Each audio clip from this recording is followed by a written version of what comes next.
Welcome back, friends. Welcome back to Propaganda Watch. I'm your host, James Corbett of CorbettReport.com, and this week on the D program, I'm going to ask you to cast your mind back to the beginning of this phony, ginned-up Corona World Order crisis, way back in March of this year, when I warned that there was going to be a propaganda vector by which one old and perhaps long in the tooth globalist scaremonger story was going to be swapped out for another, newer, more vibrant globalist scaremonger story in order to better control and micromanage every aspect of your life.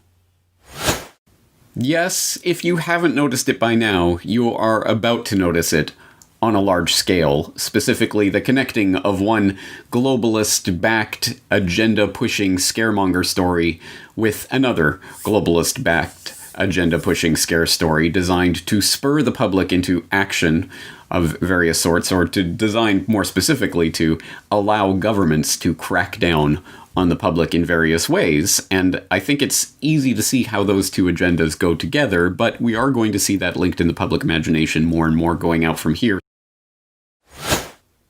Yes, climate change, coronavirus, whatever ginned up crisis we have to give the public in order for them to swallow our snake oil medicine, which consists of complete technocratic control over their lives. If you have not watched that particular episode of the Propaganda Watch series, I will suggest you go back and do so. It's under the title Coronavirus and Climate Change. I will, of course, link it up in the show notes so you can go and watch it and see some of the particulars of that report, again, from back in March, where we were noting people like May Bove of 350.org, noting that the Corona World Order is an example of how we can impose incredible restrictions and change society overnight, or Ed Conway arguing in the pages of the Sunday Times that the coronavirus could be the trigger for the new industrial revolution.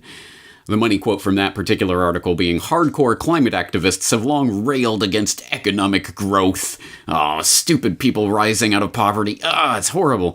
And in the months ahead, they may have their wish granted, as GDP growth from China to Europe and the US is hammered by coronavirus. Yay! Lockdown shut down the economy. People out of work. People in food lines. Yay! That's such a win for the environment," or something.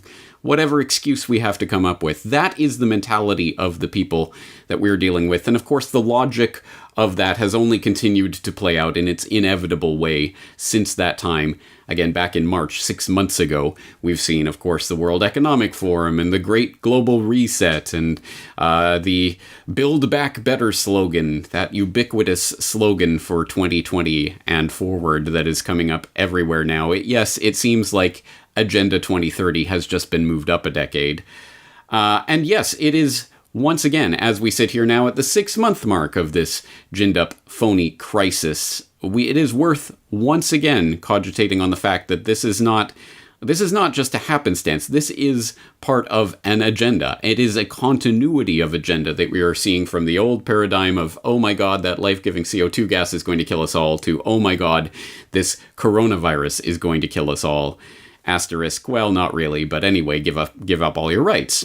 And the latest iteration of this came out just last week from our old friends at CNN, who were pumping this under the title, "The pandemic didn't solve climate change. This week's disasters are proof." Which starts by noting that if you thought COVID-19 restrictions like enforced lockdowns and social distancing would put a lasting dent in our collective carbon footprint and save the world from warming, you were mistaken. Earlier this year, in the midst of a horrific news cycle and a rapidly mounting death toll, that notion was a welcome silver lining to the pandemic. As people around the world stayed at home, unemployed and getting broke and starving to death, to stop the spread of the coronavirus, greenhouse gas emissions from the energy and transport industries plummeted, dropping to record lows. But it may have given some a false sense that the worst effects of climate change were being mitigated. They're not. Cue scary music, and of course cue the inevitable references to recent wildfires and hurricane activity, as if it's unprecedented in human history, and we've never seen the climate change before, ever in the history of the world. Why is it changing now? It's because you are out there doing all of that horrible, life-giving economic activity to sustain yourself and your family, you dirty, horrible human being, you. yada, yada, yada, which of course is all based on easily demonstrable lies.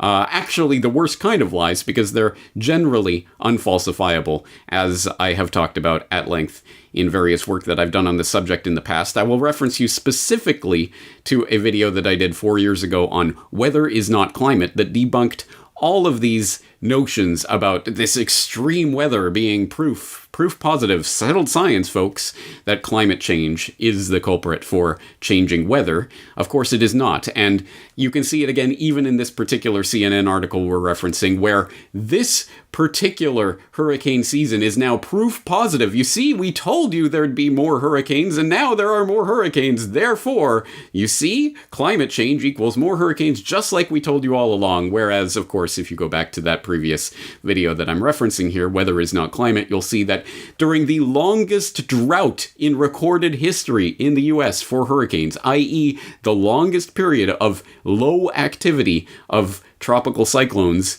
in the US, making US landfall, you didn't hear much about that argument, did you? You just heard anytime there was any sort of hurricane, it's because of global warming. But the longest drought in U.S. landfall hurricanes in recorded history. Yeah, well, whatever. But now there's an active season, so now it's proof positive. Again, I shouldn't have to elaborate on this for anyone with their head screwed on straight or anyone who's actually looked at the evidence that supposedly underlies this consensus that we're always told about.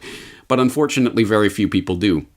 If you're more interested in generally this topic, please go to the sidebar of CorbettReport.com, click on that climate change tab. You will see lots and lots of work I have done on this subject over the years, talking about the unfalsifiability of the global warming crowd, the weather is not climate, talking about the alteration of the weather record in the Orwellian attempt to make the past colder and the recent past warmer in order to make the chart look the way it's supposed to look, and all of the other chicanery and tricks that have been played on the public in the name of settled science, exactly, almost as if it was a template for what we are living through right now, where once again we are bowing down to the technocratic priest class that has all the answers about this pandemic, even when every prediction they have made about it is demonstrably absolutely wrong. We still have to listen to their every pronouncement and do whatever they say in order to mitigate this non-crisis that is not killing people in record numbers. Exactly as with the climate quote-unquote crisis. So we know how this plays out. As it plays out in the CNN article, they go on to say, all of these extreme weather events can be linked to global warming, asterisk, citation needed, caused by rising levels of carbon dioxide and other heat-trapping greenhouse gases in the atmosphere, mainly from humans. Dirty, filthy, horrible humans trying to live. Burning fossil fuels. There are grim reminders that the world has a much bigger existential crisis on its hands than COVID-19. Well, I'll agree with that general statement, although I won't agree that global warming is the existential crisis. And it will take a lot more than a few months of foregoing air and car travel to stop it. Climate change is not stopping because of lockdowns, said Eileen Kelman, a professor of risk resilience and global health at University College London. The extreme weather which we are witnessing is not excessive in terms of the history of humanity. ... It is very much in line with what we would expect under climate change. Period.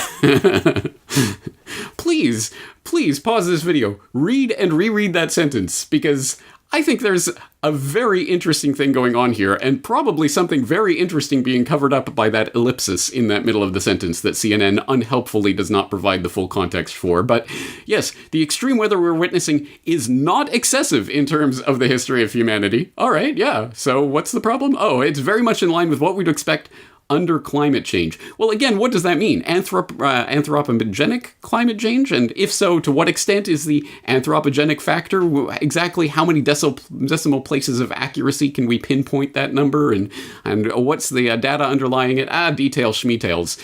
It's what we would expect under climate change. Of course, they're just trying to paint a narrative, but it's interesting how they selectively used that quotation and didn't provide the full quotation, which probably would have been at least somewhat more illuminating in its proper context. But just in case you start pining for the good old days before the lockdowns and the masks and the forced vaccinations and whatever else is coming in this great corona crisis, don't get too comfortable, because this is just the start of the crisis. This is not going to be just a temporary leave from reality and we'll return to the old normal. No. As they keep telling you, prepare, because this is just the beginning. As they go on to say in this article from CNN, people have made a huge sacrifice. They have sacrificed their social lives, their family interactions, their mobility, and so on. And of course, as we know, the and so on includes your entire livelihood, the businesses you've spent your entire life building up, your life savings, all of that, of course, put on the line, and for many people, completely abolished and demolished in the course of a few months. But I guess that can be covered in and so on. And emissions have declined quite markedly because of that. But we also see that these emission reductions are very temporary, said the professor they're citing here, adding that they're already going up again. And why is that? It's because these emissions reductions were the result of changing or reducing our activities, but not the cause of any structural change of how our society actually works. Yes, no, what you have seen is just a taste of what the conditions of neo-feudalism that we'll have to live under in order to appease the weather gods. But it's just a taste. No. We're going to have to make structural changes to the way society functions to hardwire in the types of restrictions that we're starting to see right now in the name of this corona crisis. So finally, they end up with this money quote where they say, "This has been, to some extent, been a test run of the positives and negatives, the possibilities and the harm. What we need to ensure is that we are helping people, we are creating jobs, we are supporting livelihoods at the same time as reducing all forms of consumption. And this should not happen overnight." Yes, once again, it goes back to that old formula that, of course, Bill Gates would be happy to teach you the math on, that, yeah, we have this consumption, we have this human population that's creating all this carbon dioxide. One of these things is going to have to get to zero. This equation has four factors, a little bit of multiplication. So you've got a thing on the left, CO2, that you want to get to zero. And that's going to be based on the number of people, the services each person's using on average, the energy on average for each service, and the CO2 being put out per unit of energy. So let's look at each one of these and see how we can get this down to zero. Probably one of these numbers is going to have to get pretty near to zero.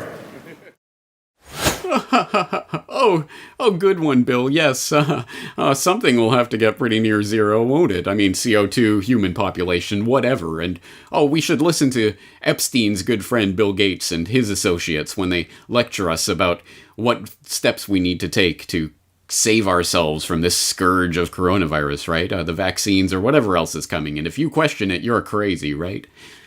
No, you'll forgive me if I have no truck for the cover stories and code words that these eugenicists use in their quest, their openly admitted quest to reduce the world's population. They don't even try to hide that aspect of it, but nevertheless, we should 100% take unquestioningly that the very same people who worry so much, so openly about the growing human population should be the ones entrusted with caring for that human population and making sure every child is well nurtured. Obviously, it is garbage, and it exposes, of course, the cover story that this is not about climate. It isn't about saving Mother Earth. It never was. It is about control. It is about micromanaging every aspect of the human population, every aspect of their daily lives, i.e., every aspect of your daily life, what you can and cannot do, what you must and must not do, in the name of saving the Earth or whatever they come up with next. Saving yourself, saving grandma from some killer virus, whatever the excuse of the day is. So no, we should not have truck for those cover stories and code words, and it should enrage us to see them shoving this in our face and expecting us to swallow this feces sandwich with a smile on our face. It should upset us. And someone that I think captured that sentiment much more articulately than I just did in that little rant is Eric Worrall, who wrote a post about this CNN piece that we've been looking at today on whatsupwiththat.com under the title CNN, The Pandemic Didn't Solve Climate Change, This Week's Disasters Are Proof, where he notes, as underneath this CNN article, is anyone else fed up with this miserable, small-minded green vision of the future in which lockdowns are considered a trial run for what we shall all have to endure on a permanent basis. I don't want a future in which I have to look over my shoulder in case the climate police catch me turning up my thermostat a few degrees or pull me over for driving an unauthorized distance from my house. I want a future in which my weekend choice is either a quick hypersonic commercial jet flight to enjoy a bit of sunshine on the other side of the world, or a weekender in an orbital zero-gravity amusement park. All we have to do to have a chance to personally experience a glorious future of unlimited energy expenditure, longer, more comfortable lives, and opportunities beyond our wildest dreams is tell today's Greens where they can shove their climate lockdowns. Well said, and that encapsulates the very essence of what is going on right now. There is a death cult that right now is trying its best to suppress the human population and to twist the technologies that could be used to achieve such incredible and amazing things for us as individuals, using those technologies instead to limit us, to suppress us, to surveil, control, track, database, and otherwise regulate our every move, our every action, transaction, interaction on a daily basis. Everything you do controlled for the rest of your life. That is the sentiment that is being pumped through these purveyors of mainstream accepted science is settled opinion. And it is up to us to not just say no, but hell no. Our vision of the future should be that one of technology being harnessed for the good of humanity, not for its suppression. And that point particularly resonates with me because I have recently been talking to my son, who is now 7 years old. He's now old enough to start to notice changes that are happening in his world. Perhaps insignificant changes on the bigger scheme of things, but changes. A store closing here or opening there, a building being demolished here, a new building going up there. We've started to note that together, and it's something that we sometimes say to each other, oh, the world is changing, everything's changing. And on that very subject, I cannot for the life of me remember specifically what we were discussing, but we were discussing a change that had happened that wasn't for the better, and my son was puzzled by this. He said, Daddy, the world should change for the funner, not the badder. And that really struck me. That observation, because even a child intuitively understands that we collectively should be, and theoretically throughout history have always been striving for better for our children's generation. We can make the world a better place. We can use all of this vast amount of knowledge that has been accrued over the course of human history to further our ends, and we can also learn from past mistakes in order to make things funner, not badder, as a 7-year-old would put it. And that is the vision that we are starting to see getting swapped out. No. We don't want to improve. We don't want to build. We don't want to expand. We don't want to encapsulate and harness this incredible potential for the future. We want to stop humanity from spreading like a cancer, like it is. It's a horrible thing that must be suppressed and limited and controlled and regulated. That is the mind of the tyrant. It is a death cult, and they are attempting to inculcate that in the population through their propaganda, trying to convince them that these climate lockdowns and whatever else they're going to institute in the name of saving Mother Earth is for your own good. Just sit down and take it. No. Hell no. We should not just sit down and take it. As with everything else I do, all of these documents and things that I'm citing here today will be linked up in the show notes. I hope you will go and read through it for yourself. Come to your own conclusions, and conclusions about what we can and should do to stop this death cult from realizing its agenda of innovating to zero. On that note, that's going to do it for this week. James Corbett, CorbettReport.com.